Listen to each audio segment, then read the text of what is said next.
40 লক্ষ বছর আমাদের সিস্টেমের কারণে চলে যাচ্ছে। আমরা যে বাইরে পাঠিয়ে দিচ্ছি লেখাপড়া করতে, আমরা খুব সৌভাগ্যবান ছিলাম, এখনো খানিকটা আছি যে আপনারা অনেকেই ফেরত আসছে, কিন্তু আমাদের কি সেই পরিসংখ্যান রয়েছে কি পরিমাণ আমাদের ইন্টেলেকচুয়াল প্রপার্টি ব্রেন ড্রেন হয়ে যাচ্ছে বিকজ আমাদের সরকার এবং আমাদের প্রচেষ্টার অভাব থাকার কারণে? How do we go ahead? খুব খুশি হয়েছি এবার মাননীয় প্রধানমন্ত্রী ইন্টেলেকচুয়াল প্রপার্টিতে যে ইনোভেশনের সাথে স্পোর্টসকেও তিনি একত্রিত করেছেন। Do we have that share, international market share, in proportion with our population? No, we don't have it. অতএব আমাদেরকে সেই উদ্যোগটা নিতে হবে, সেই দিকে এগিয়ে যেতে হবে, এটার কোনো বিকল্প হতে পারে না। আমি ইউজুয়ালি ইন্টারভিউকে খুব অ্যাভয়েড করি, কিন্তু তারপর দেখতে পাই যে আমারই নিয়ে আলোচনা সবচেয়ে বেশি হচ্ছে।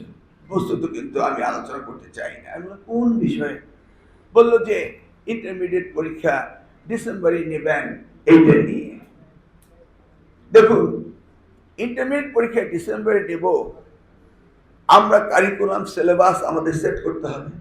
কিন্তু যখন আমি দেখি যে পরীক্ষা হয়ে গেল 2025-এ জুনের শেষের দিকে বা জুলাইতে, 2025-এ এইচএসসি ইন্টারমিডিয়েট, সেই রেজাল্ট হলো অক্টোবরের মাঝামাঝি, আর জানুয়ারিতে এসে বিশ্ববিদ্যালয়গুলো তাদেরকে ভর্তি হওয়ার জন্য ডাকলেন।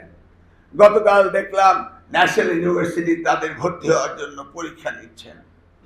Do we have any coordination?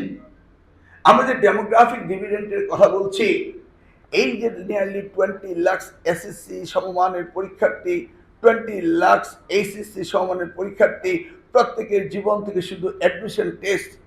এই কারণে আউট অফ দ্য সিলেবাস শেষ করার পরও আমরা জাতির কাছ থেকে 20 + 20 40 লক্ষ বছর আমাদের সিস্টেমের কারণে চলে যাচ্ছে, আমাদের ডেমোগ্রাফিক ডিপেন্ডেন্ট থেকে চলে যাচ্ছে।